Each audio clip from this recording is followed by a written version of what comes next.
Hello, everyone. Welcome to the pre-show of the Codex podcast. As usual, I'm your host, Sonny Kruger. I'm joined by my co-host, the man who shares my birthday, Dan Kelly. I wasn't sure we were going to do a pre-show. You hit that thing there. I was like, man, we're just going straight into the show. You're not going to romance me at all. You're not going to buy me dinner. Give me a couple of glasses of wine. We're just going right into it, huh? You just going right into it. Well, pre-show, and then Yeah. I'll give you a little something. Maybe a little 8.5 hour something. Speaking of 8.5 hours something, because we got a lot of news. The past couple weeks. So last week we didn't have an episode. My father-in-law passed away, so that's why I was not here. And then now we are back. So there's a lot of news over the past couple weeks. Wow. So yeah, I mean, I think in the chat I posted like 3 or 4 stories just today. Yeah, a lot going on today. Everything comic book news from Spawn Comics to Spider-Man to the Legion of Superheroes. So much going on. But yeah, like I said, 8.5 hours. If you want something to use up your time, there you go. What do you say? Might I add too, Sonny?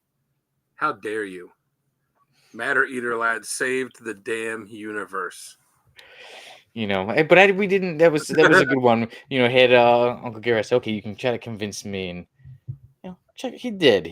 Some of those pictures with Matter Eater Lad were like, but then when you find out that he saved the damn universe. Okay. I mean, honestly, I was thinking about it the other day. I was like, of all the powers you could have that are kind of dumb powers, like I was thinking about it, like, well, Matter Eater Lad, like it's a dumb power, but then you think about it, like, hey, I'm going to rob this bank. How are you going to break in the vault? I'm just going to eat my way through it, and then yeah, okay, all right, I guess that works. Yeah, so interesting, but always, definitely some funny panels with old Matter Eater Lad. But yeah, so looks like got a lot of news with that. But first, I would say that grocery bill. That 8.5 hour though video. Yeah, there's a Wolverine. Yeah, Marvel released that video. 8.5 hours of Wolverine breathing. Well, did you see that? Every once in a while, he does the pose from the issue 1 of the Frank Miller comic where he puts up the claws and he kind of does this. I heard, but I went to try to find that part and didn't find it. And if you go, I did not watch all 8.5 hours. If you go on the video and you scroll through the comments, like the 3rd or 4th comment on there is a guy that's got the timestamps for it. You could just click on whichever one you want and it'll take you right to it. And then it's just him kind of puts the claws up and goes and kind of like arches I can't arch one eyebrow, but like arches one eyebrow and then immediately just goes back to the just standing there breathing thing. Like it's so bizarre. Okay, well, it's somewhere around. I've got the comic next to you, but I know what one you mean. Yeah. Yes, we got that. One thing I did want to say was last week, unfortunately, that I missed. It was April 2nd was Autism Day, and Autism Awareness Day. I have a nephew whom I love very much, who is also my godson, and he has autism. So I was all ready for the day, but like I said, unfortunately, things happen, and I was not able to be here. But stuff happens, and family takes precedence over everything. Yeah, but I'm glad to be back, and we got a lot, and we've been up to Codex has been up to quite a bit. Dan, I saw you had quite the interview the other day.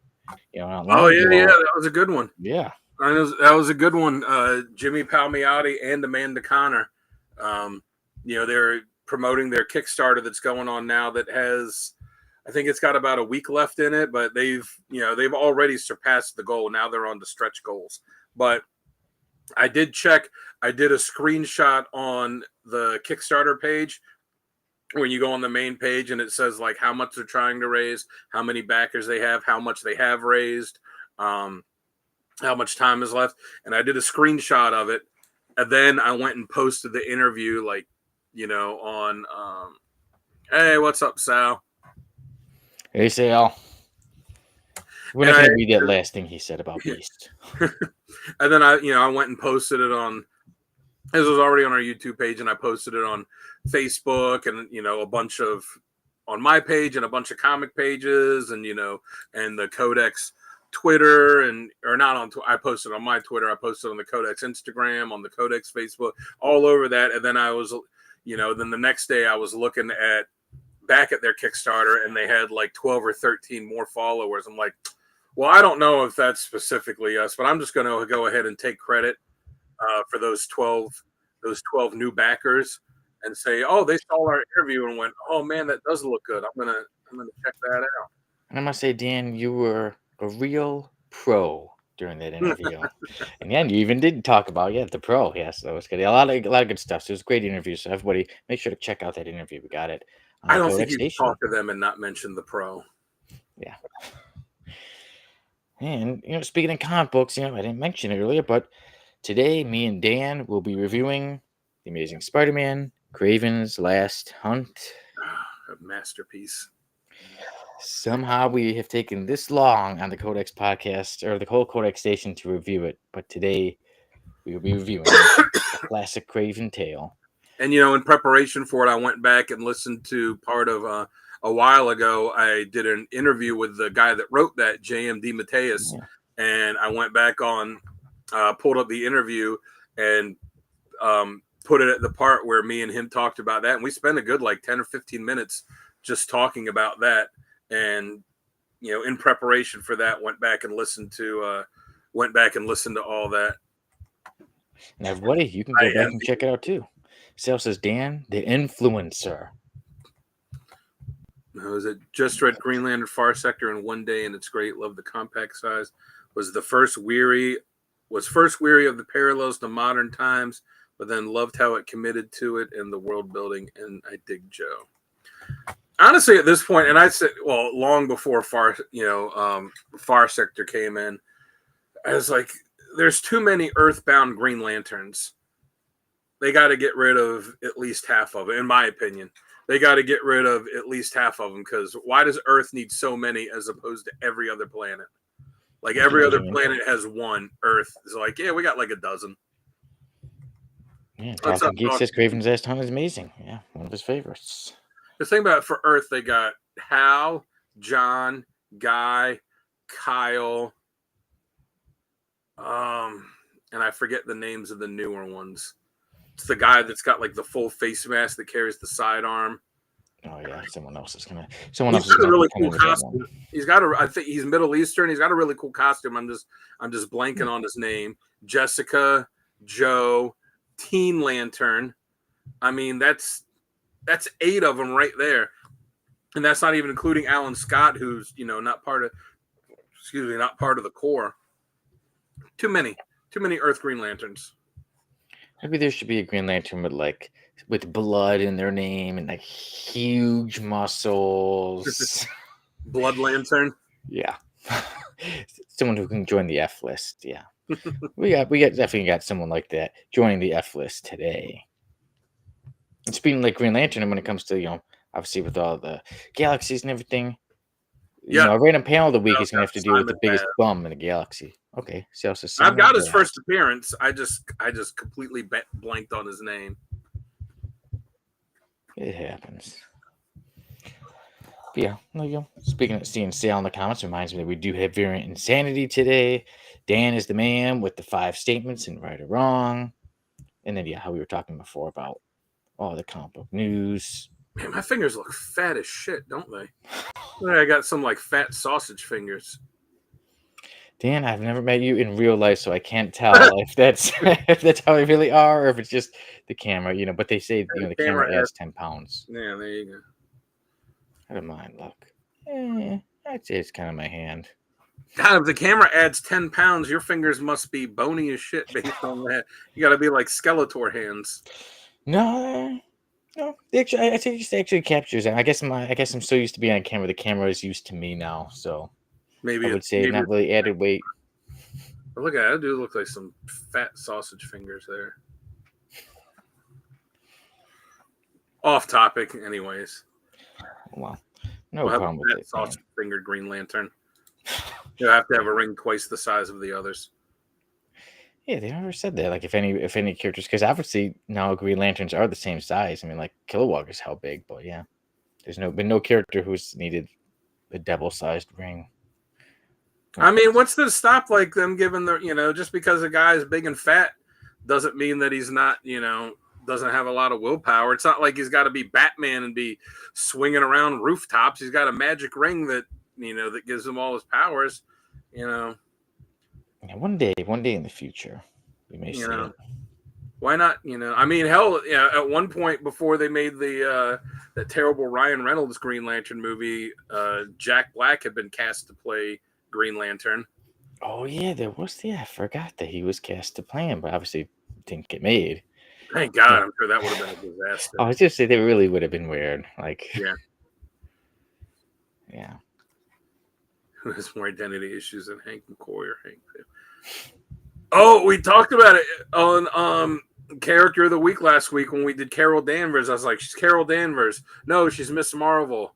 No, she's back to Carol Danvers. No, she's Warbird. No, she's Captain Marvel. Like and Binary, all those. Yes, she said. Oh, and Binary. Yeah. I knew I was forgetting one Binary in there too. Yeah. Well, we know Nort is Sal's favorite Lantern. Yeah. He likes him almost as much as Howard the Duck, right? I know he's really hoping when they do that Marvel DC crossover, the ones that they said, I know he's really hoping for a Gnort and Howard the Duck crossover. Wow. Yeah, Mogo. I mean, he's a damn planet. I told Sal that I was going to draw a green. When someone was joking around about a venomized Jar Jar Binks, and we did on the show, yeah. Yeah, and I was talking to John. Runs the shop we go to, and he says like, "Oh yeah, you could have him, have him on there with like the Venom costume." Have him saying, "Misa gonna eat your brain." You got to do it, man. I'm gonna do that. It sounds like don't. And I went, "Yep." And I'm gonna and then I'm also gonna draw Howard the Duck as a Green Lantern so I can ruin multiple characters that Sal loves. Yeah, Chip was a good one in that Batman Fortress miniseries. He was a pretty cool one. I wouldn't mind seeing him again. All right. But Dan, it's been a pretty fun pre-show. Are you ready to jump onto the actual show? Yes. All right. Let's just do it to it. Yeah, we don't need a countdown. Let's just jump right into it after this intro.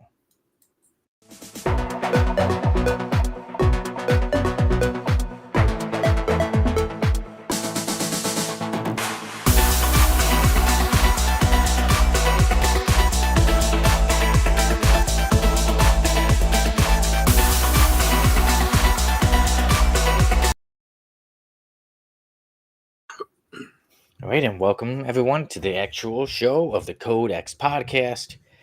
You already know I'm your host, Sonny Kruger, and you already know my co-host is Dan Kelly. This is the first time I've been on since there's a new intro there. I like how it's the Code X podcast with Sonny Kruger. Yeah, I give it all to Sale, or was it Uncle Gary? One of the two put that together.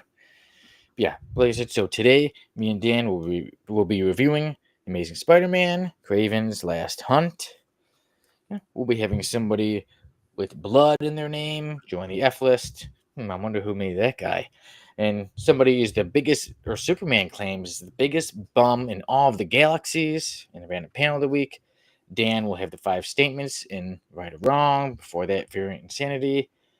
And now we will get on to the comic book news, and there's been quite a lot of news, not a few, quite a lot of news over these past couple weeks.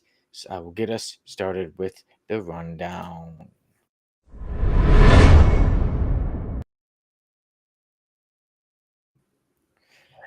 There was a sneak peek to the new Superman movie, a few minutes long, and you see Crypto taking Superman to the Fortress of Solitude, and you see those androids working on him. So the video is about 3-4 minutes. Something like that, yeah. Something like that, but also it's like a whole scene from the movie. And then they have like the clips of them, like the trailer stuff at the end.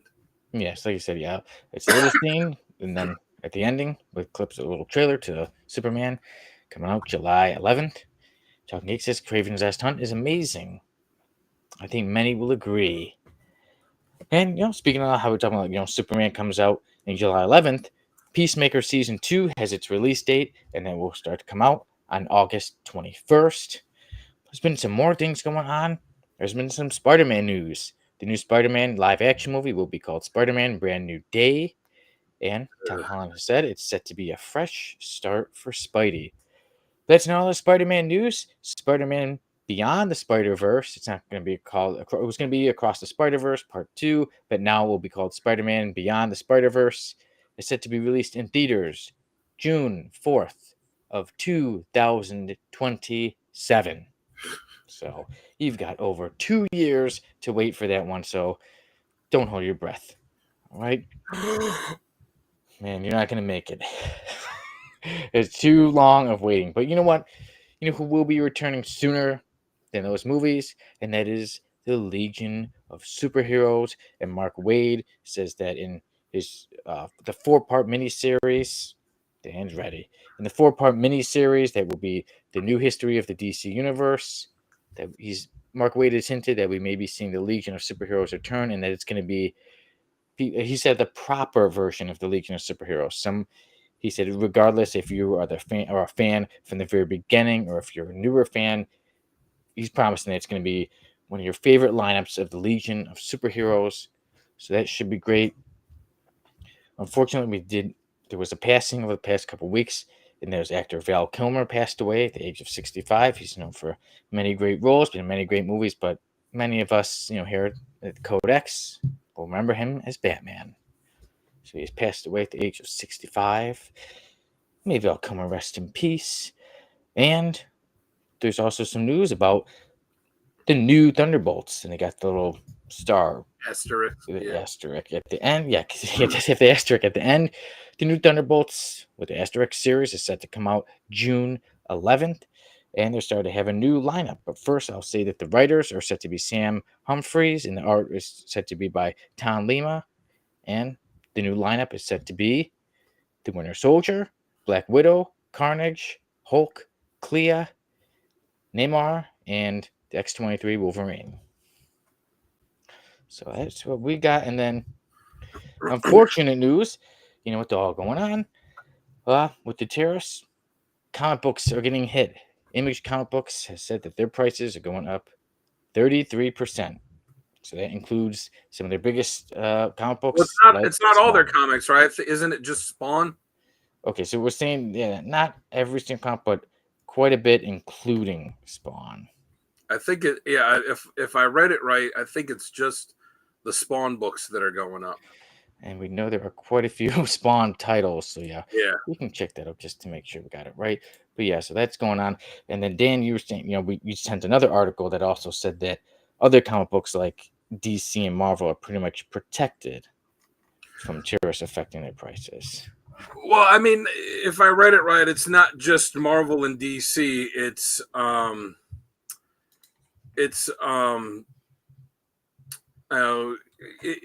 There's an act that was passed years ago that makes exempt from tariffs paper that's coming into print, like books, pamphlets, basic magazines, like anything associated with that, which would include comic books. So that is exempt from tariffs, which means it would be exempt from these tariffs unless they go and and Trump has been flip-flopping on setting these tariffs and then repealing them and then setting them again and then postponing them, and he just postponed them again. So I don't really know what's going on. So he could always come back in and reinstate them and then take away the exemption for these things. But it's also just the exemption for the paper that comes from Canada. So I don't know if the Spawn books are getting their stuff sourced from somewhere else. You did say it is Spawn titles they're mentioning. That's obviously Spawn is pretty much the flagship comic for Image, and they said it's Spawn and other Spawn comic books as well, going up from $2.99 to $3.99. But even going up like that, they're still cheaper than Marvel and DC books. Yeah. So it sucks, but I mean unfortunately that's the world we live in now. And as we've seen with all products across the board, for anything from groceries to gas to comics to whatever you can think of, once the prices go up and people get used to paying it, they don't go back down. Yeah, that is the really unfortunate thing. Yeah, that I don't think we'll see it go back down. But But I like you think said, at least 4 is less than $5. yeah, So I think now if this paper coming in from Canada, if it if that doesn't affect the comics where it would raise the prices on them, I still think the industry will be affected, because if the prices of everything else going up, plus there's all these people that are losing jobs. The Supreme Court just ruled that all of those not temporary employees, all the like the new federal employees, the probationary ones, I forget the exact name for it, that that they did have the right to read about. let's see, Mr. Keith says, ever read about when the I U.S. do puts remember X that. on Yes, action figures? Oh, Marvel yes, went to court to testify that the X-Men weren't humans but mutants. There's testimony you can read. Oh, yeah, when yeah. was that That's around? yeah. Toy Biz did that when they released that first X-Men, those first X-Men figures. Okay, so I was a kid, so I wasn't paying attention to what was going on. But yeah, like I was saying, all those federal workers that are now they ruled that they can be let go, so they're out of work. And if people are going to be out of work, and then the prices of everything else is going to go up, from gas to groceries to, I mean, necessity stuff. What's the first thing that people are going to cut back on? They're going to cut back on hobby and luxury stuff. They're going to stop buying as many comics. They're not going to go out to eat. They're not going to go to the movies. They're not going to buy video games, like all that stuff. They're going to not buy that, because they're going to need money elsewhere. So I think that could end up affecting the industry. And this is just me spitballing too. I think that the variant covers thing could you could see the prices, or the the popularity of them go down, because if Oh, yeah. people are having if prices of the books are going up, or even if they're not, but if people are having less money to spend, they're going to have a harder time justifying buying 2 or 3 copies of the same book, just because they want 3 different covers. Yeah, I want all 25 Thundercats every month. Yeah, or same thing for the ratio variants. They're going to have a hard time justifying spending that $25 or $50 to get the ratio variant, when they could just buy the A cover for cover price. So again, this is just me speculating on that, but I think that's a way the industry could be affected, even if the price of the books don't go up. Yeah, good points. Good points. What's up, Booge? The Boosh, glad to have you. Glad to have everybody joining us today. Yeah, so like I said, there's been quite a bit of news, Dan, and so we were just talking about that. I know, we're talking about the Legion. What about the Spider-Man movies? I mean, what do you think we'll see? Brand New Day first, or Beyond the Spider-Verse? I think Brand New Day will clearly come out I first. I mean, that didn't they already put a release date on it? I can check as we chat. I want to say it's 20. I want to say it's next summer, if I'm not mistaken. I'm weary of them using the Brand New Day name, since that's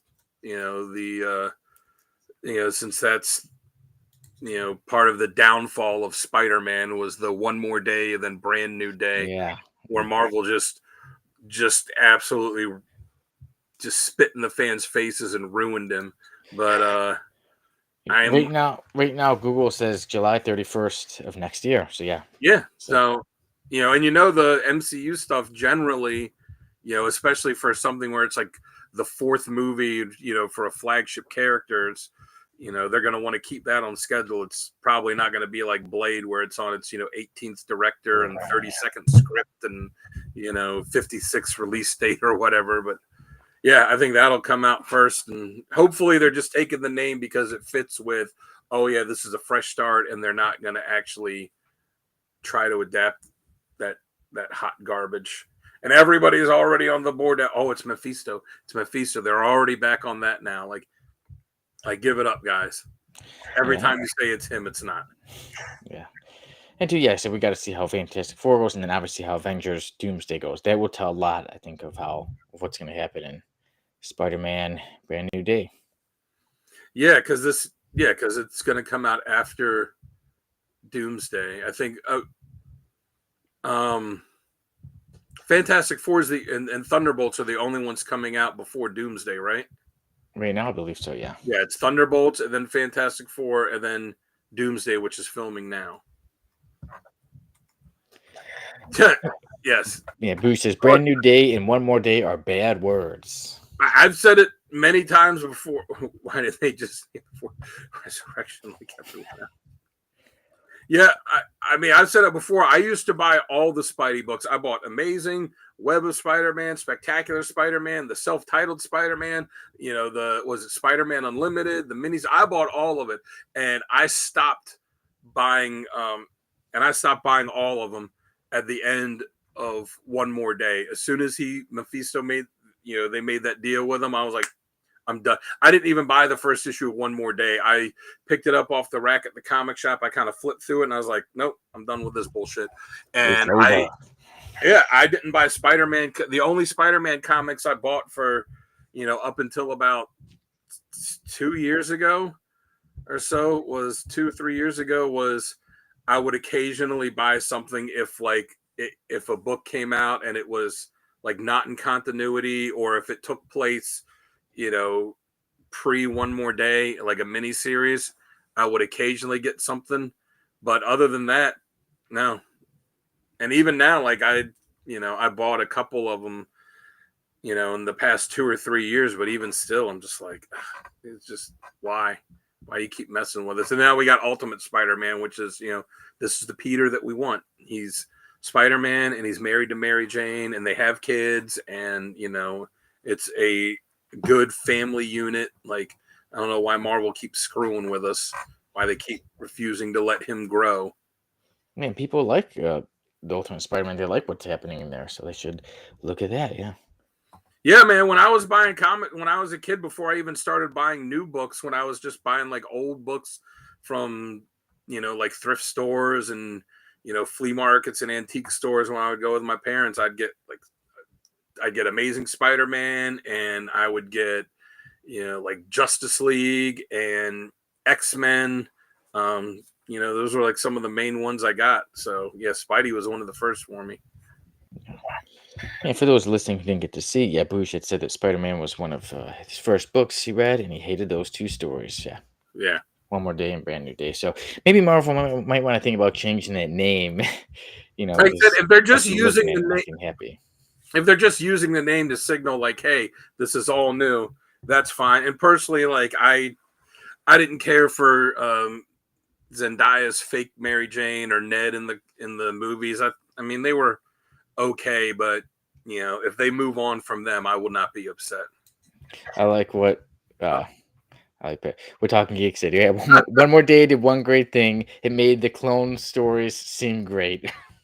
And if you read about the Clone Saga, what it was originally going to be, it was only going to be this like 6-part story, and what they were gonna do was reveal like, hey, the clone is the one you've been reading about all these years, and the real Peter was the one that went away, and they were going to have them, have him like take back over and have, the clone that we knew as Peter kind of go away and retire, so that him and Mary Jane could go and like live their life, and he wouldn't have any guilt because the other one would be back, and it was going to be their way to give Spidey a fresh start, and then you'd still be able to bring him back occasionally, but it was at a time when comics weren't doing well, and it was selling so well that the editorial was like, just keep it going. And they got long. Yeah, and they just kept it going. The reason it was because editorial told them like, keep it going, this is selling. And then the writers were like, we don't have anything left to tell. Like this has gone so far past what we intended. And then the writers were leaving the books, and new writers were coming in, and they were trying to have to like make stuff up, and they were just kind of throwing stuff at the wall and seeing what happened, and it got to be so convoluted. They released something like 10 or 15 years ago that's just called like Spider-Man the Clone Saga, and it's a 6-part miniseries, and it was literally just them saying, this is what the Clone Saga was supposed to be, this 6-issue story, and that's it. Yeah, because the original one was pretty much 6 issues. I know, the original one, obviously, if you get like the trade paperback, there was more to it, but like it was mainly like Yeah. sticks with the original clone, but then get a new one. You know how I love my epic collections. Yeah. The Clone Saga doesn't even fit in one. They have like volumes, so yeah, they're still releasing volumes like the Clone Saga Volume 1, Volume 2. So And there's a it's long when website. epic collections can't capture the whole story. There's a website that's pretty funny, and I can't remember the name of it. I haven't seen it in years. It might not be up, but there was someone that went through and like documented the entire Clone Saga, and like basically wrote like a long explanation of it, of like trying to keep like all the continuity of it in check, and starting at the beginning and going through. And it's kind of fascinating to read. Like someone really made like a major like life project out of this. Wow. Yeah, I'll have to check that out because I don't want to read that. That's like I said, such a long story, and I guess. especially to already know the ending and not be happy with it. So, yeah, I'll just have to one day read that article that person wrote. Yeah, I don't think we'll be Oh, seeing a Clone Saga movie though. yes, I just found the light. It's called The Life of Riley, and it looks like it was last updated in 2010. So it is. Yeah, it says the objective of this 35-part series to provide accurate look back on the important momentum of Spider-Man, and it provides solution to the problems left by the Clone Saga. Here, I'll copy it. I'll post it in the comments here. I remember looking at it, reading it, some of it a while ago, and was like, man, someone put a lot of time and research into this. Yeah. Okay. And that was it. I was reading. I'm like, with what the host just said. Okay, that's you. All right. Any other news got you excited or angry for this week? I'm interested to see Peacemaker season 2. Yeah. Interested to see what Gunn does with it, because he said that Peacemaker 1 or the first season is not canon now that they're restarting the DC universe. But then he said like some of it's canon and some of it's not, which I think could kind of get to be a whole thing in and of itself. But I'm interested to see what they do with that. Yeah, because I really liked season 1, so I think season 2 would be good. Yeah, I want to see what they do for the. I want to see what they do for the for the opening credits, because the opening credits of season 1 were pretty epic. Yeah, will it be another Wigwam song? A band I actually, a band that I liked even before Peacemaker. Yeah, I did love the music in there. It was definitely like a lot of unknown bands that do have a little bit of a following. Like I said, so certain songs, I'm like, I never thought I'd see the song in a show, and then there you go. Peacemaker had a lot. See, you got me beat. I'm the music guy, and I never heard of Wigwam. I was like, oh, this is a pretty good song. Yeah, they've got quite a lot of songs. I like a lot. Yeah. So I'd recommend checking them out. Not so easy to, I mean, obviously you can go online like YouTube and Amazon and stuff, but I'm someone I still like to collect CDs, as you can see, but their CDs aren't so easy to get a hold of unless you want to pay big bucks. I don't think anybody fully understands the Clone Saga. Like I said, the writers, were forced by editorial to extend it past what they wanted, and then they left, and then new writers came in, and they were just throwing stuff out there that had nothing to do with it to begin with. Oh, the other bit of news too was that they announced that Nathan Fillion was going to be playing Guy Gardner in the Green Lantern TV show too on HBO. No, the animated one, right? Yeah. No, the live action one. Okay, wait, live action. Okay. Yeah, so he'll be popping up in that. It didn't really say how much, but it's funny too because he did the voice of Hal Jordan on a bunch of the DC animated movies. So he gets to be both. Yeah, Jordan go from, well, I mean, it's a little bit of a downfall, but still just could be anybody, Hal Jordan to Guy Gardner. But if anybody wants to know more about Guy Gardner, Hal Jordan, kind of like Character Week, had both of those characters on there. Each an episode with Hal, episode with Guy. Yeah. And we did one on Kyle Rayner too. Yeah. Oddly enough, Kyle Rayner was the first Green Lantern we did an episode on because that's Jamie's guy. Yeah, I was just like, yeah. As soon as you said Kyle first, I knew. I'm like, I know who picked him. Yeah, Jamie's favorite one is Kyle. Sal's favorite one, I believe, is Hal. My Gnort. Sal's Gnort, right? Yeah, my favorite one is Guy Gardner. Not the joke version of him, but the version that we've had for about the past 20 years. The badass Guy Gardner.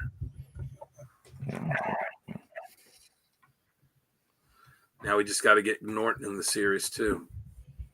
Yeah. He's already writing letters to DC to try to get that done.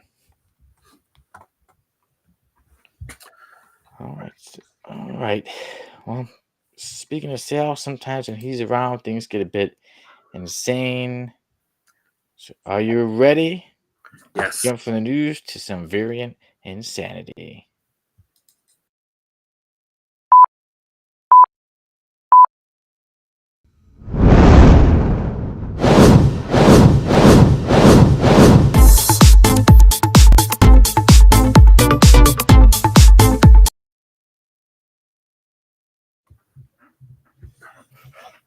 Talking Geek says Alan Scott. That would be cool if they could find a way to incorporate him. Yeah, get him on the GL series. But okay, everyone, you know how variant insanity goes. But in case if you don't, you can guess which comic book this week had the most variants. Since we missed last week, I'll throw on a quick little one in case you want to guess what had the most variants last week. Wait a minute. Let me look through my poll from last week. I'm sure it's not one of the books I bought, but give me a. Let me.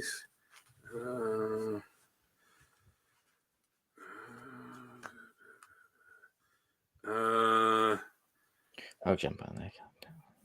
I'm gonna say I have no idea from last week that it's not. Clearly not. I'm gonna guess not one of the books I bought. Did Thundercats come out last week? Ding, ding, ding. There you go. Last week, Thundercats had the most variants, and it had 29 covers. 29 is just ridiculous. Yeah, gotta have always more Thundercats. So, everyone, obviously, Thundercats is not the answer for this week because it was last week. Would you all like to take a guess as to which comic book had the most variants this week? Does anyone want to guess? Come on, go ahead. Take a guess. Bueller. Boo says he's not sure what came out. Just take a guess. I'll say it's a comic you are all familiar with. See, I know what it is because I accidentally saw it, but when I saw it, it didn't surprise me because it was the book that I was going to guess anyways. So I could say it now, but now that I've prefaced it with that, it would give it away. All right. Everyone, I'm giving you a quick 10 count. Who's guessing first? Oh, Boo says Ninja Turtles, which is a good guess. I don't know if they had one this week, but I usually go with either Ninja Turtles or Thundercats. Yeah, I was gonna say if you go with either one of those, it's a good it's a good bet. Yeah. Did Hush 2 was that the one that had the most covers the week that came out like 2 weeks ago? Vampirella beat it. Oh wow! Vampirella had number 1, beat it with 40. Oh my god, that's ridiculous. All right, so everyone, I'll give you the 10, 9, 8, 7, 6, 5, 4, 3, 2, 1. The comic book that had the most variants this week was The Amazing Spider-Man #1. And that's what I would have guessed. And then I saw it when I was putting the F-list pictures in there. I saw that, and I'm like, oh.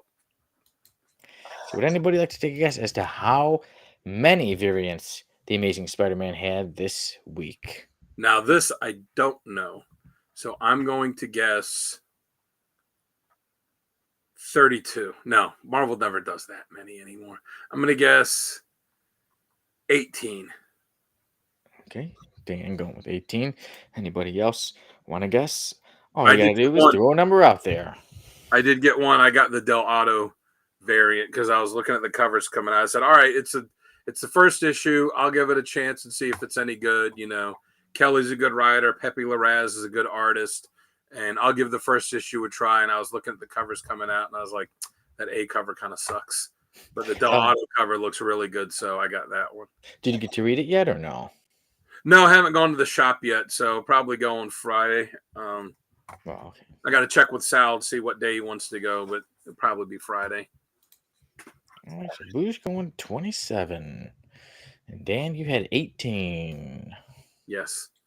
But I reserve the right, if I'm wrong and it's higher, to go with my original guess of 32. All right, let's see. Do we got anybody else guessing? No, that's us. All right, then. Again, I'll give you a countdown 10, 9, 8, 7, 6, 5, 4, 3, 2, 1. This week, The Amazing Spider Man, issue number 1, had a total of 40 variant covers. 40. 40 covers, yeah. So I'm gonna go back to my original guess of 32 because that was closer.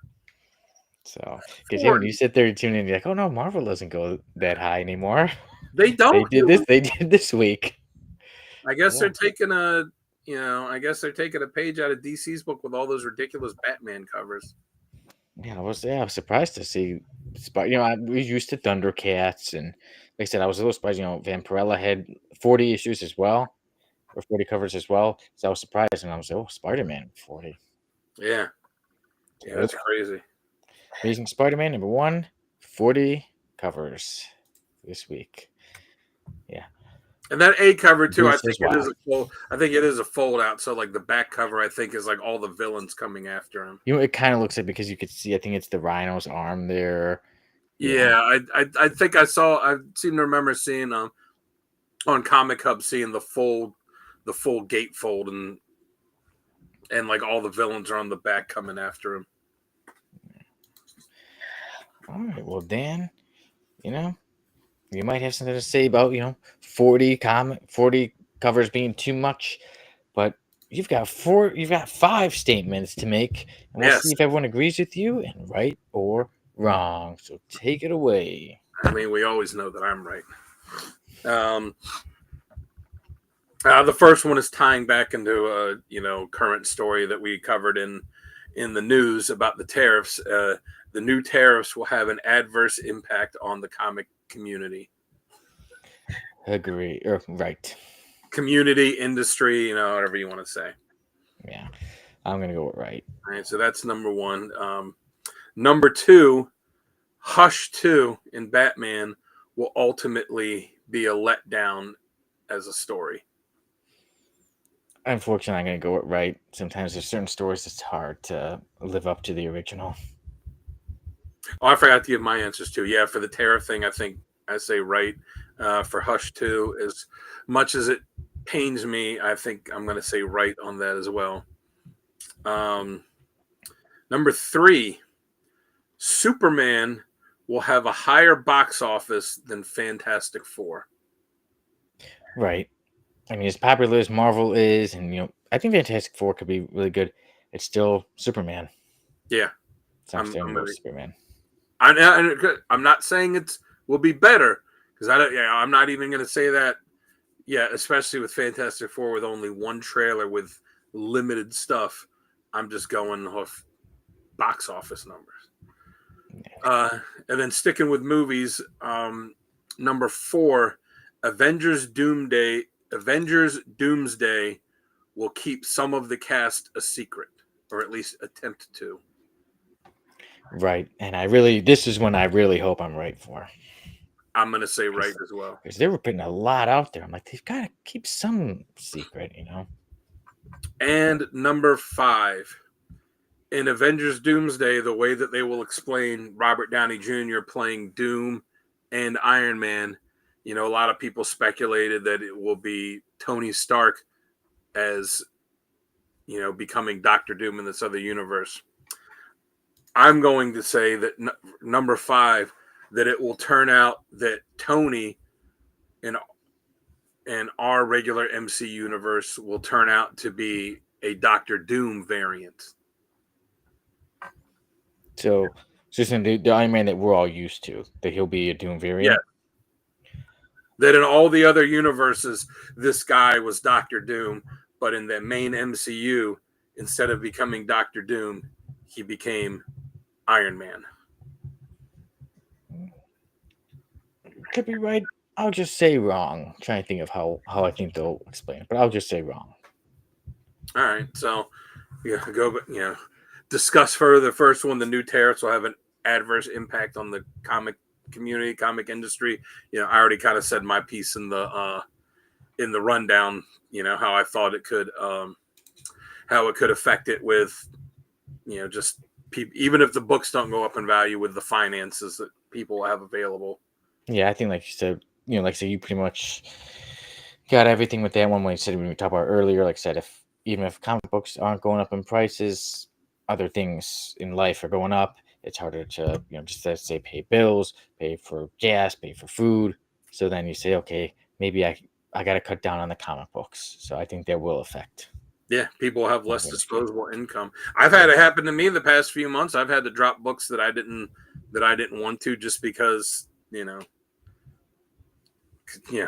because couldn't afford to keep getting so many. Yeah, and then when if things are going good with money, you're like, okay, it's fine to Yeah, keep getting. But then when you're struggling, is this comic really that good? And is there a way I could exactly. save? Maybe I'll wait for the trade or something like that. Yeah. All right, so what was it? Number 2 was Hush 2 will ultimately be a letdown. Yeah, and actually, just so we know, for the audience, Booge had right for everyone. Yeah. So, yeah, we all had right for that one. We said, unfortunate. I mean, it'd be awesome if Hush 2 could live up to it, but like I said, when you have a classic story, sometimes it's just very hard to live up to it.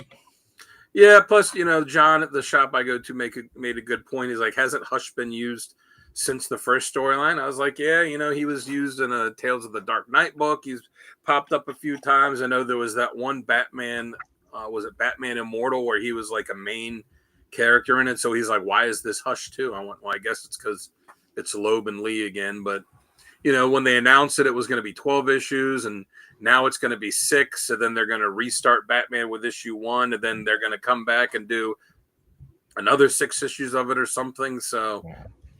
and the first issue was honestly was kind of, granted the first issue is the setup for it, but the first issue was a bit lackluster, and with all the hype around it, I don't, it pains me because I love the first one. I love Batman. Jim Lee's my favorite artist. I just don't think it's going to live up to the hype.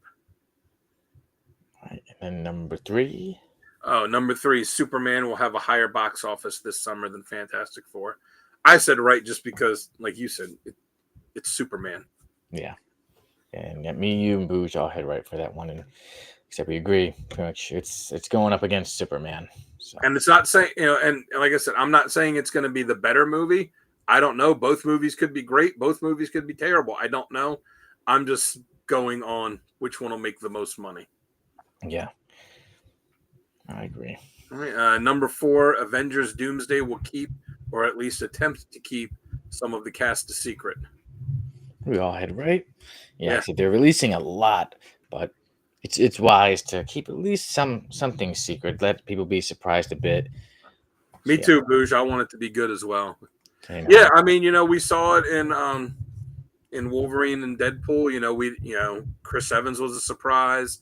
Yeah, Blade was a surprise. There were a couple of them that were surprises. In fact, X-23 was supposed to be a surprise. The only reason that they put her in the trailers and let people know she was in it was because the actress, what's her name, Daphne, I and forget her Keen. last name. Is it Keen? Yeah. Yeah, She was excited to come back, and she wanted to walk the red carpet. And they were like, all right, well, we don't want to deny her that, so we'll just let people know that she's in it. But yeah, they managed to keep some of the other ones a secret, and they did that. And they did that in a couple other movies, so I think that they'll attempt to do it again, because there's so many that haven't been announced that you're like, why is all these X-Men in it? Where's Deadpool and Wolverine? yeah. You I mean, know, I think too we'll see a little more after Fantastic Four. yeah, but where are they at? Where's Storm?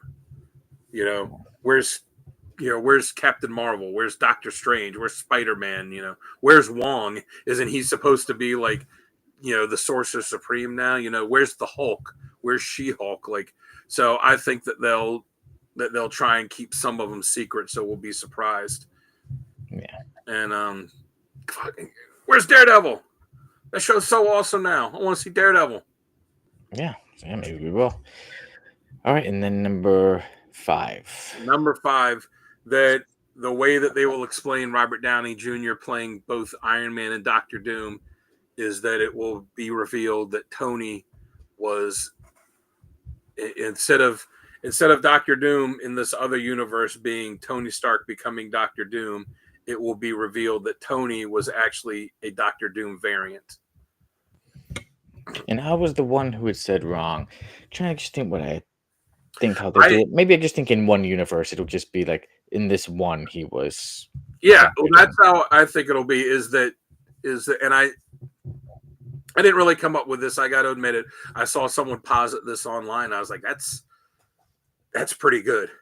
Is that because of the whole snap thing and the Infinity thing that, Doctor Doom will somehow become aware of our universe, and he'll see Tony Stark making this ultimate heroic sacrifice, and he'll be like, wait a minute, that guy looks like me. And that it will turn out that Tony Stark is not actually the biological son of Howard and Maria Stark, that he was adopted, and that Doom will find out that that in the MCU universe, that Tony, who we know as Tony, was actually Victor Von Doom, and he was adopted as a baby by the Starks and raised as a Stark, and that's why his name is Tony Stark. But in every other world, he was Victor Von Doom, and that's how Doom will be able to say, all right, well, I can go back into this I can go into this universe and do whatever I'm going to do because I look like this guy that they have as a big hero. We will see. Yeah. So, like I said, I saw someone posit that online, and I thought that's pretty cool. That's pretty cool. Yeah, but Mr. Keith said, yeah, I hope Deadpool and She-Hulk are in it so they can both address the audience, then realize they can both address the audience. Yeah, I mean, I'm sure that someone's already guessed that online, that that's probably not going to be it, but it does seem like it would be cool. And then the person said that's why in Endgame, when Tony goes back in time and he meets his, when he sees Howard when he's younger, and he says, oh yeah, my wife's pregnant. I didn't think about it at the time, but Tony was like, oh, she's like, is surprised to hear that she's pregnant. Is maybe he's surprised because he's thinking, well, I'm adopted, how is she pregnant? And then that could lead into them introducing Arno Stark, who, if you want to dig deep in the comic lore, Arno Stark was Tony's brother. We will see, Dan. Oh, that would be hysterical. Bruce says, I hope Ambush Bug shows up and realizes he's in the wrong universe. That would be awesome. Yeah, that would be pretty cool. Yeah, and there's people already thinking She-Hulk will be in Doomsday because I know I'm going to say her name wrong. Tatiana. I'm not even going to try to say Tatiana, and then Tatiana. They know who she is. She-Hulk, because I'm going to mispronounce it. She was scheduled to do a convention somewhere, and she had to back out of it, and she cited a conflicting shooting schedule, and it's shooting at the same time as Doomsday. So people were like, oh, she's going to be in there. So we'll see. I'd like to see that. I'd like to see She-Hulk in there. Yeah, me too. I like the She-Hulk show for the most part. I saw a couple episodes in the middle weren't that great, but the beginning and end were really strong. All right, Dan, that takes care of our Dan's 5 statements and right or wrong for this week. And now we get on to our random panel of the week. I have not seen this, so. And there we go. Nah. Superman is mad at Green Arrow, and he says, why you bow-toting clown? And then Ram Druid in the back, standing there, says, pretty thin-skinned, aren't you, even for a Kryptonian super rat? And Superman turns and says, Ram Druid, the biggest space bum in all the galaxies. Who the hell is Ram Druid? The biggest bum in all the galaxies. That one, man, that's digging deep there. I'm sure Gary would know who he was. Gary would probably be like, oh yeah, he first appeared in Superman issue 237, and I've got that issue, and then he would just reach over and pull it out and be like, here it is. Yeah. As soon as I saw, because first I saw someone posted in a Facebook group, and it was only the part where you only see Superman and Ram Druid, and then I wanted to get the whole clip or the whole panel. But yeah, I was like, I need to get that. I'm like, who is this dude? And I'm like, for Superman to call him, the biggest space bum in all the galaxies. And Superman, like a two-headed looking thing, almost there. Yeah. When And you to look at that, like Zaphod Beeblebrox from Hitchhiker's Guide to the Galaxy. yeah, and to that outfit that Ram Druid has, I'm gonna have to learn a little more about him. I was gonna say, look at that. He's styling and profiling there. He's got the little ascot going. Looks like he's got some little glasses on and his big bald head. He's like, I don't need no shirt. Even the way he's just like standing up there and turning his leg, yeah, he's, hey, maybe he's a bum, but he's trying to have style. He's trying to get his own style.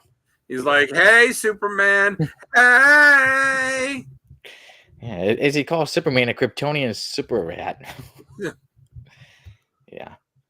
But yeah, that was pretty surprising to see Superman. Like, wow, he must not be such a good guy for even Superman to insult him like that. So there he is. Ram Druid, the biggest bum or the biggest space bum in all the galaxies. He kind of looks like if you wanted to get a Mazo, but instead of getting a Mazo off of eBay, you got a Mazo off of Temu. Yeah. Oh man. And then you were like, you know what? A Mazo really needs too? An ascot. Yeah. And then you say, you know what? I'm not ordering off of there anymore again. Who would leave the house looking like that bald guy? Because I know that Sonny was saying in the pre-show that this has inspired him and that he's going to dress up as Ram Druid for Halloween this year. Maybe if I lose the hair, I might, but hey man, you into the movies and all the stuff, you get a bald cap on. Yeah, it would have to be the legit thing for me to do that. No, you know what? Just go ahead and shave it. Then it'll grow back. I don't know. I'm not too sure. But I might just go as mid or eater lad instead. That would be funny. You get like a rubber brick and get some bites taken out of it and carry it around. Just pretend you're like. Yeah, as I go trick or treating, and no, I won't take that candy. I'm good with this brick. Oh wow, I did not see what did yeah. Mr. Keith, such a huge bum. Even a communist like Green Arrow hates him. Now I find, I don't know about you. I find, the random panels I get for the comic character of the day page in so many places. Like I'll find them on Instagram. I'll find them on. I find a lot of them on, or have found a lot of them on Pinterest. Or I'll just see them randomly on Facebook. And I'm like, oh, that looks pretty good. Then of course, sometimes I'm reading and I'm like, oh, wow, that's a good one. I got to make sure, I got to do that one. And Sonny probably has everything to do with I don't know what you're talking about. There's a good spot to find them on Instagram. There's a guy that has a page called Comics Out of Context that posts some pretty funny ones too. So sometimes when I'm running low on them, I'll find some good ones there. Yeah. But one thing I can tell you about Ram Druid is that's a very old comic, so I'm sure it's worth a lot of money. And I might know a guy. We might know a guy. Uncle Gary might just have that comic. I should find out what comic it is. I believe it's one of those World's Finest. But yeah, we should see with Uncle Gary. Does he have it? He probably has it scribbled on. I'm gonna look up who spoke with the artist who made Ram Druid. You know what? I just typed Ram Druid into Key Collector and it didn't even come up with anything. So he's such a nothing character. They didn't even bother to put an entry in for him. Wow. Yeah, maybe we'll just have to. We'll have to do some more digging into the space bum and see. But all right, Dan. Now that we've talked about, Ram Druid, who could be possibly worse? Oh, here we go. Sorry. You found it? World's Finest issue 246. All right. Oh, wait, no, that's the Ram. Yes, I think that's it. The World's Finest, Volume 1, number 246. Okay. Yep, in Superman and Green Arrow. Yeah. There you go. So who could be worse than Ramjude? Maybe it's the guy who'll be joining the F list.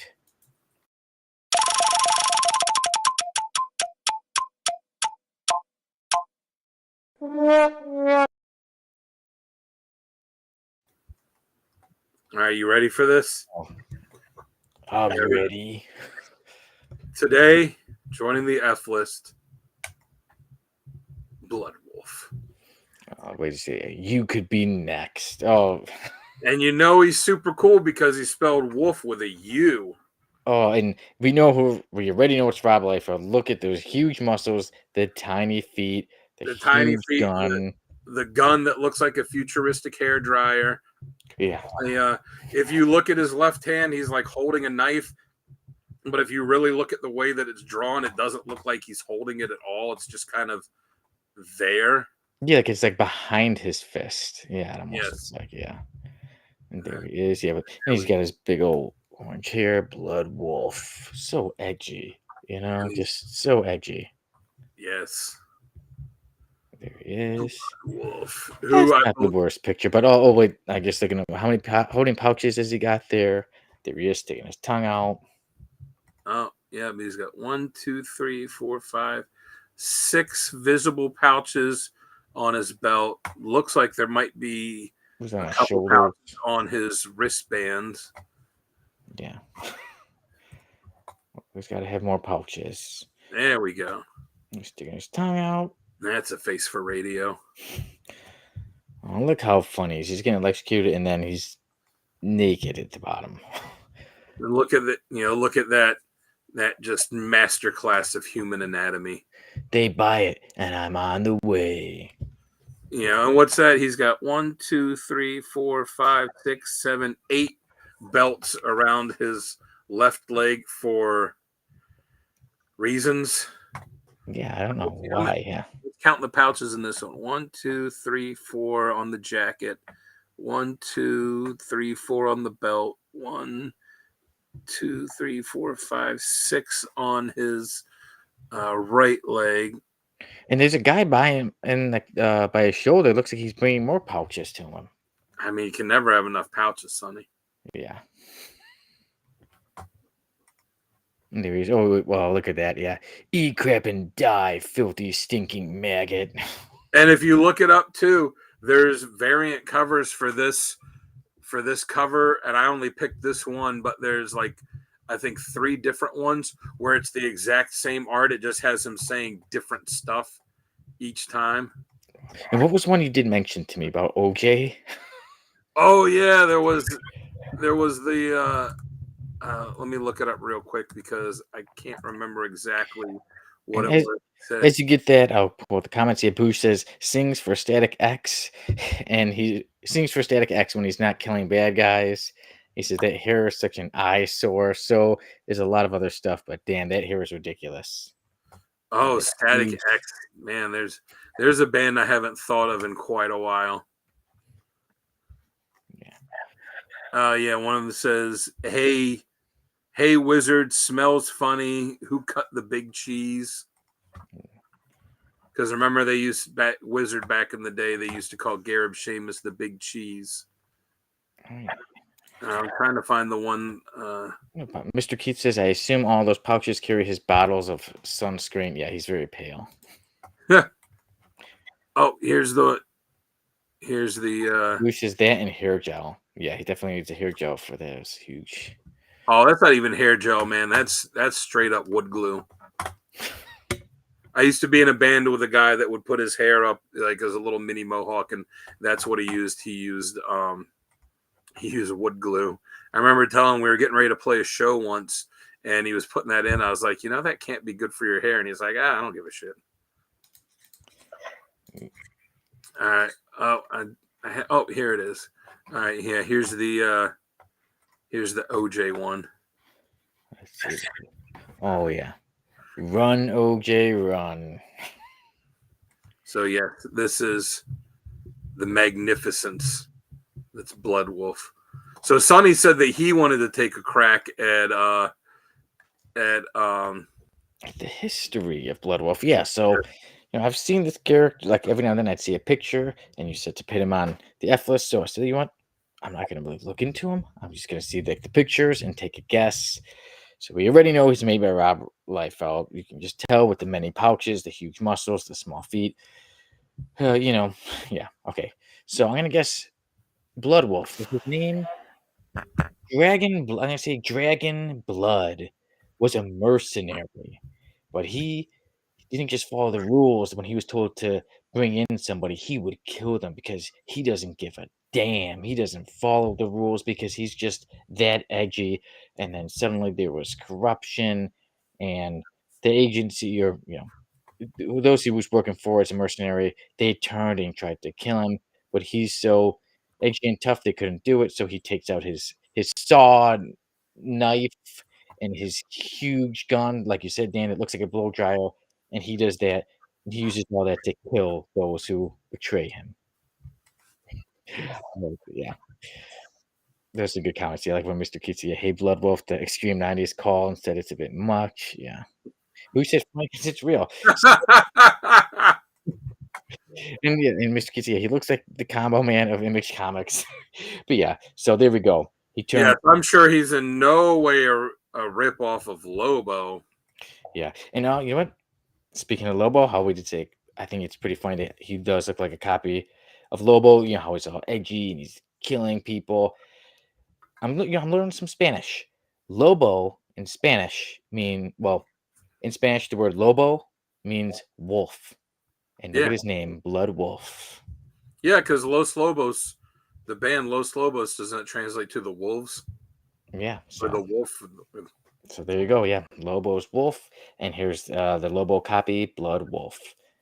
Yeah, so edgy, and he goes after you, and he kills kills those who hired him, and then turned on him because he just wasn't following the rules. And that's Bloodwulf. Not much else to his story. Like I said, his name Drago Blood. That's my guess. All right. Well, you're right in the sense that there is not a lot to his story. He had a grand total of 6 appearances. He first appeared in Darker Image #1, which was the first appearance of him, who, let's face it, let's be honest, he's kind of a nothing burger of a character. But the other characters that did first appear in Darker Image along with him were Deathblow and the Max. Okay.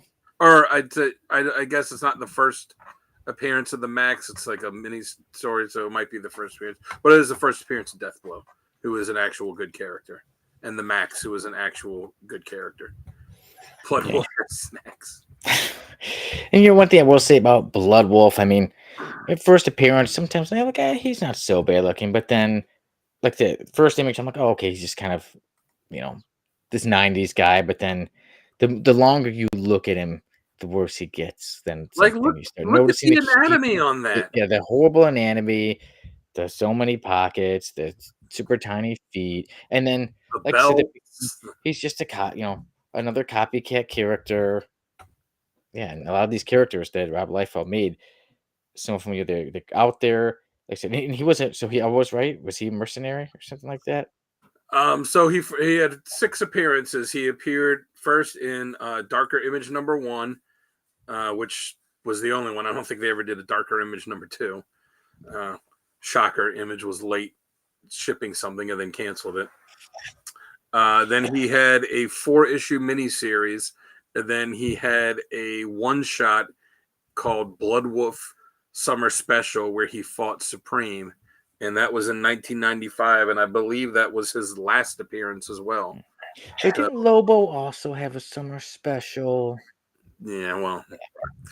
Yeah, so like first appeared in 1993, last appeared in 1995. So he's been gone for 30 years. Bloodwulf is an alien bounty hunter from the planet Lapar. I don't know if I'm saying that right. LUAPAR. _UR, where he lives with his multiple wives and brood of children.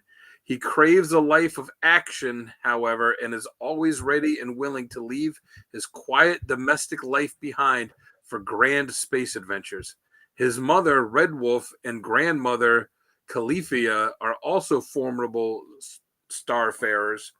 Bloodwolf's powers include enhanced strength and a personal force field, which allows him to breathe in the vacuum of space. Wow, they really copied with that being the bounty hunter and everything. Yes. Wow, I didn't think they would go there. I didn't think they'd copy that much. He's hiding behind the couch with that hair. So there he is, Bloodwulf.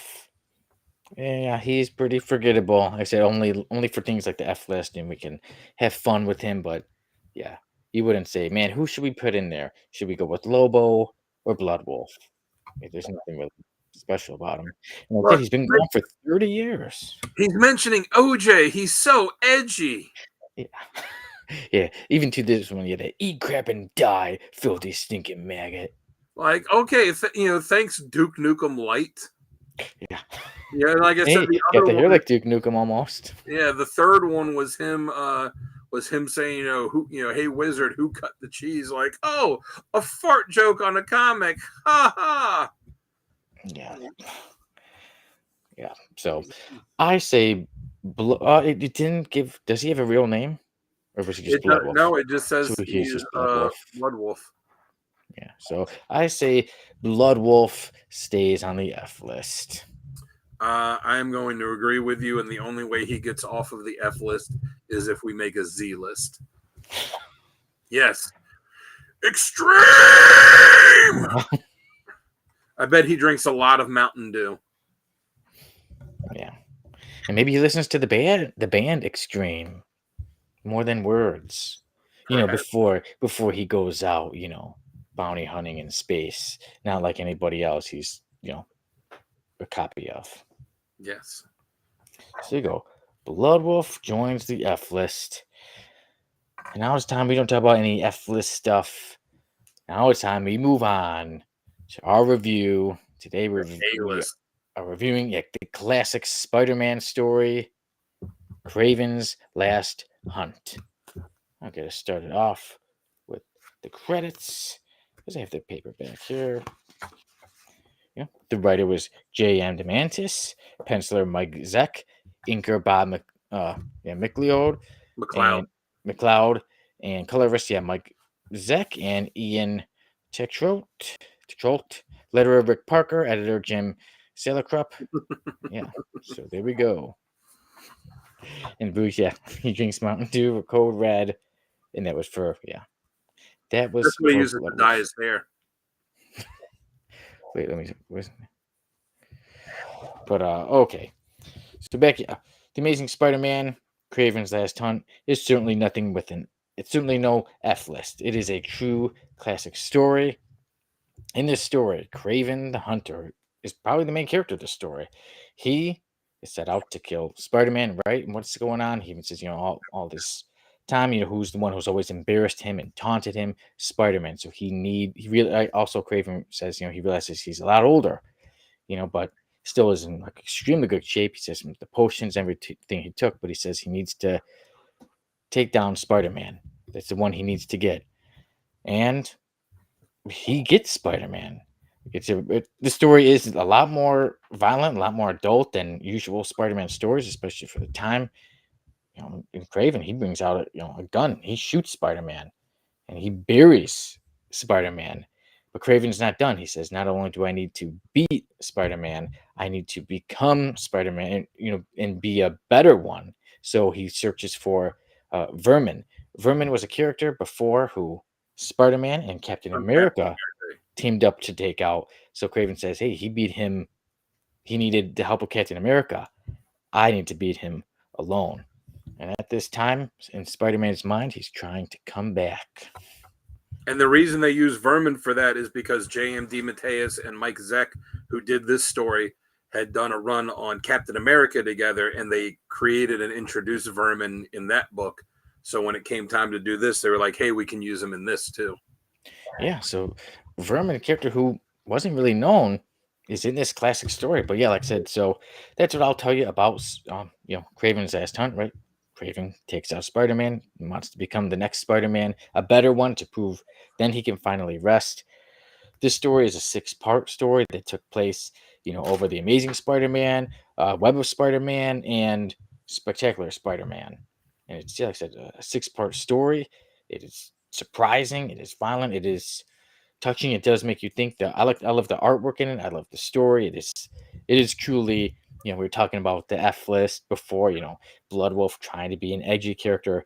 This is truly a story that is edgy, and it takes chances, and it makes you wonder what's going to happen next. It is a true classic Spider-Man tale, and definitely the greatest Kraven story. You realize that Kraven was not, oh, he's a pretty tough villain. This one, you realize he's truly the real deal. And Dan, what are some of your thoughts on Kraven's Last Hunt? Like I said, this was a story years ago. We always kind of mentioned, like, oh, maybe we'll one day review Kraven's Last Hunt, and somehow never got to it. And I'm like, you know what, Dan, I'm going to bring it up to you. And then you were even surprised that we hadn't reviewed it before. Yeah. So now we get to it. And what are your thoughts on Kraven's Last Hunt? I mean, to call it anything short of a masterpiece is a disservice to it. I think it's not just. It's one of, if it's possibly the best Spider-Man story. Some people will say it's the best Spider-Man story ever. If not, it's in the top 3.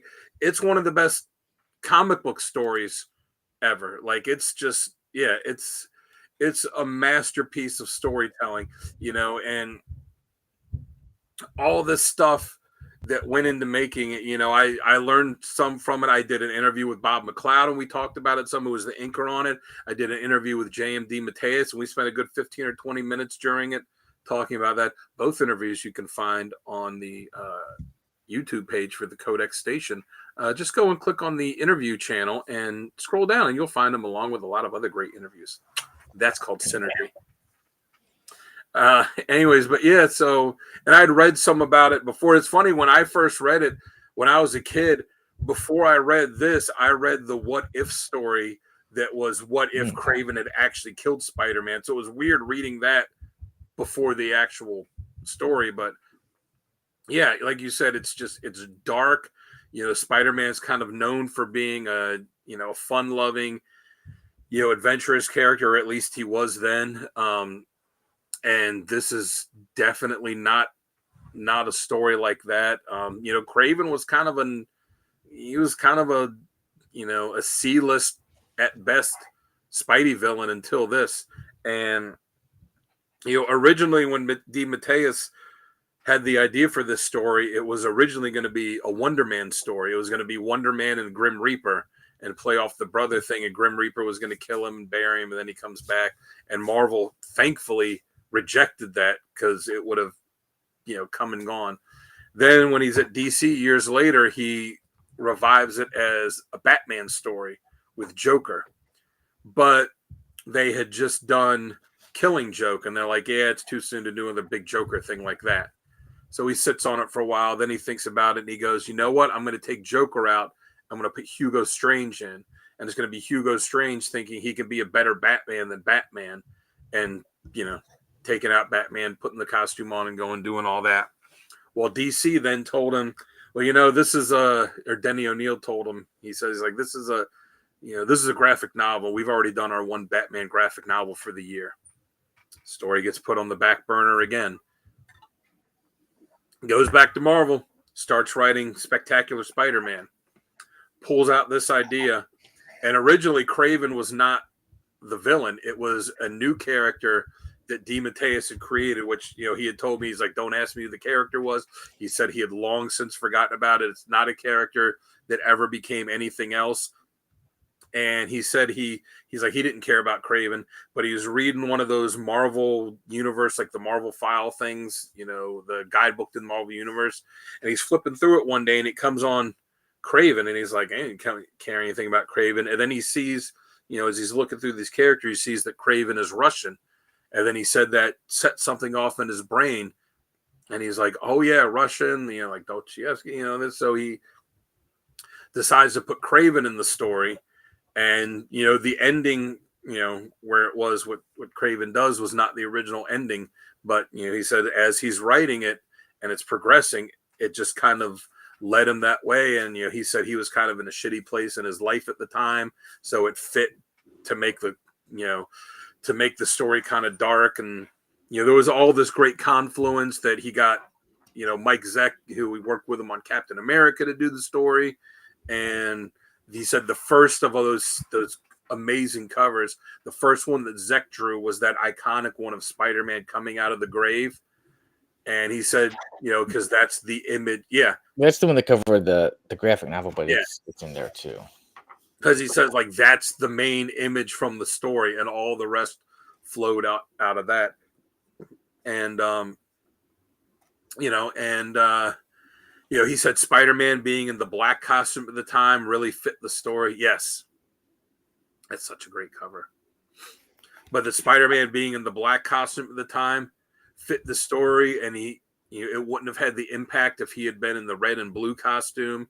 He had just him and Mary Jane had just gotten married, so he's a newlywed. So, that kind of played into a lot of it too. So like there's just this confluence of everything in his life and what was going on with Spider-Man at the time that came together for it. And he was writing Spectacular Spider-Man, so originally it was going to be just a storyline taking place in that. And I forget the name of the editor at the time, but the editor came to him and said, no, we can't. It is. It's a wild ride with this one. And he said the editor told him like this can't just take place. And he was right too. This can't just take place in this book, because, if you have him getting shot and buried alive in Spectacular Spider-Man, but then he's,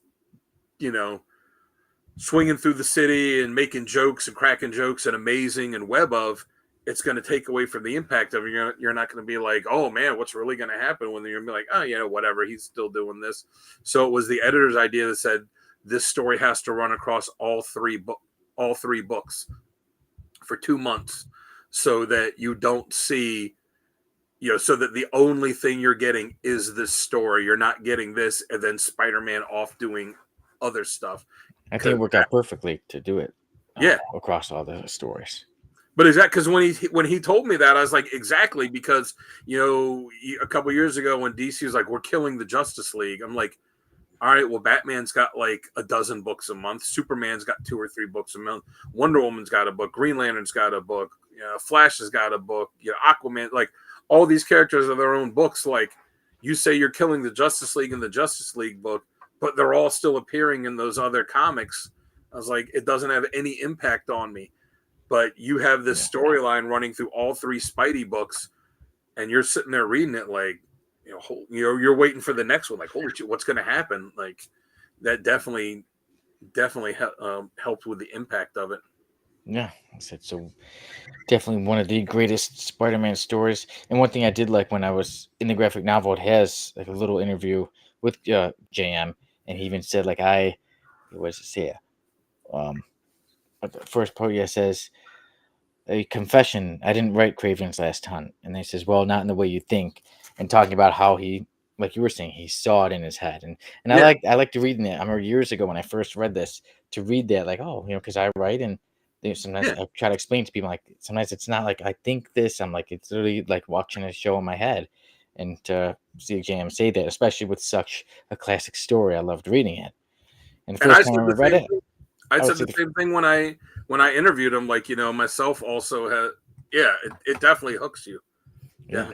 As a writer myself, that I'll come up with a story, and I'll have the basic plot. I might not write it down, but I'll have in my head usually like the basic plot. All right, it's going to do this and this and this. Sometimes I know how it's going to end. Sometimes I don't. But then you actually sit down and start reading it or start writing it, and then as you're putting in the dialogue, it'll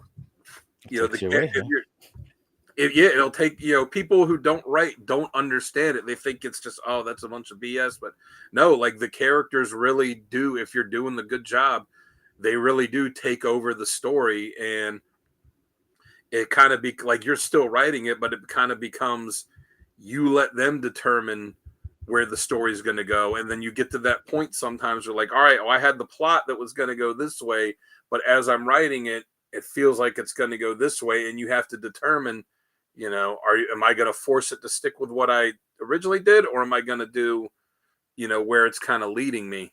And he said how he did this was he did the Marvel method where he writes a detailed plot and then gives it to the penciler, Zek, and then Zek draws it and then comes back and he fills the dialogue in. But he made a good point. He said Zek's art is so good and so detailed that when you read some comics and you see the guy, see the character saying, "Oh man, I tripped over this brick that was on top of this roof," that they have to say this stupid, obvious dialogue because the art doesn't convey it very well.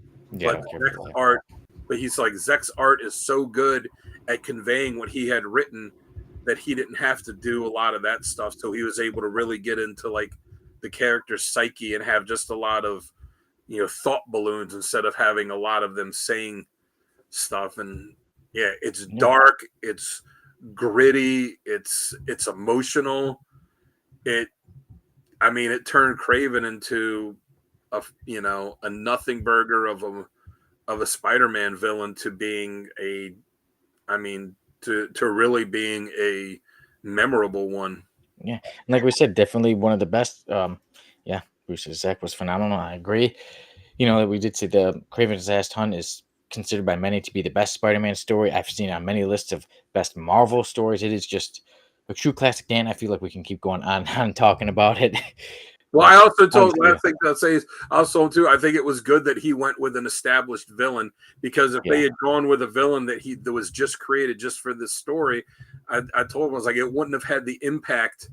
The ending would not have had the impact that it did if you're just dealing with a character that you've only introduced 2 or 3 months before, as opposed to a character that's been around since early Spider-Man days. Yeah, because even sometimes you'll see that with a comic, like there'll be a new character and then they're so tough and they do this and that, but then once the story ends, nothing much happens. Whereas, like I said, Kraven has been around a long time, and this is his highlight. This is the biggest story of Kraven. Now, when everyone talks about Kraven, this is what they're thinking of. They're not thinking of the movie; they're thinking of Kraven's Last Hunt. And you know what? Without this book, doing what it did for Kraven, there's probably, is there even a Kraven movie? Probably not. Yeah, because like I said, now the character will always go down as one of Spider-Man's top villains. So it definitely cemented his history. And if he had done this as a Wonder Man story that originally, was pitched at, probably, it's doubtful it becomes this all-time classic. If he had done it as a Batman story, Batman has a lot of dark stories. It probably would have been considered a really good one, but not an all-time classic. But doing this type of story with the character of Spider-Man the way he is one of those things that helps elevate it. Yeah. Moose, that's a good one. Yeah, Kraven versus Daredevil would be a good one. It would be a good match. But yeah, so the story is a classic. I love it. So the first time I read it within 2 nights. One time I read all, I had 3 issues, and the next time, the next 3. Then the next time I read the whole thing. It's one that it was awesome the first read. It's still awesome when you go back and you read it. It is a true classic. I have no complaints. I, Sonny Kruger on the Codex Podcast with the Codex Station, give Spider-Man Kraven's Last Hunt a 10 out of 10. And Dan, how about you? I mean, 2 out of 10. No, of course, it's 10 out of 10. It's, there we go, 10 out of 10. It's an all-time, like I said, it's not just one of the best Spider-Man stories ever published in comics. It's one of the best comic stories ever published, easily. Yeah. It's a masterpiece. It truly is, like I said, a masterpiece. So everyone, if you haven't checked it out, as you can tell, we highly recommend checking out the true classic of Kraven's Last Hunt. And if you have, feel free to check it out again, because it's one of the best stories ever. I mean, look, if I didn't love the story as much as I do, would I have bothered to learn all of these facts and trivia about it? You don't do deep dives and learn stuff, about things that you don't care about. You do it about stuff that you love, and you're like, I want to find out more about this. Yeah. So that is our review of Spider-Man Kraven's Last Hunt. next week. Well, soon we should be having what's scheduled. In case sometimes life happens and things get a bit crazy. But when me, Uncle Gary, and Mighty Mike are back, the three of us will be reviewing the 12. In the meantime, there will always be more shows of the Codex podcast, of Comic Character of the Week, of Comics Unleashed, of so many things, interviews. Jamie's going to C2E2 this weekend. Maybe he'll make a video. We'll see. I swear I won't be at Exotica. I swear that's not why I'm not going. Oh, I guess we should say too the giveaway that we have going on. Yes. Yeah, tell everyone, Dan, about the giveaway and what they can win. So it is two complete miniseries that are coming out, two complete miniseries that are the giveaways this month. Yep, Sonny got there. So it's the Rand Thanagar War miniseries and the Avengers versus Thunderbolts miniseries. I have both of them. I bought them when they came out. Both of them are fantastic reads. And in fact, Rand Thanagar War, I'm pretty sure I listed that as my top 3 recommended reading for either Adam Strange or Hawkman. It might have been for both of them. Pretty sure it was for Adam Strange. Bruce says, have a show. Thank you, Bruce. Appreciate it. You. But yeah, so just if you're the if you're the paid member, the $1 a month, you're automatically entered. If you enter, type in hashtag giveaway, you get entered. If you go and subscribe and and comment on one of the videos or the pictures shows you're subscribed, then you're entered, and we'll be doing the drawing for that at the very end of the month. So let me look. Our birthday on the 29th is on a Tuesday, so maybe the 25th or 26th. The 30th is a Wednesday, so maybe it'll get announced on the podcast.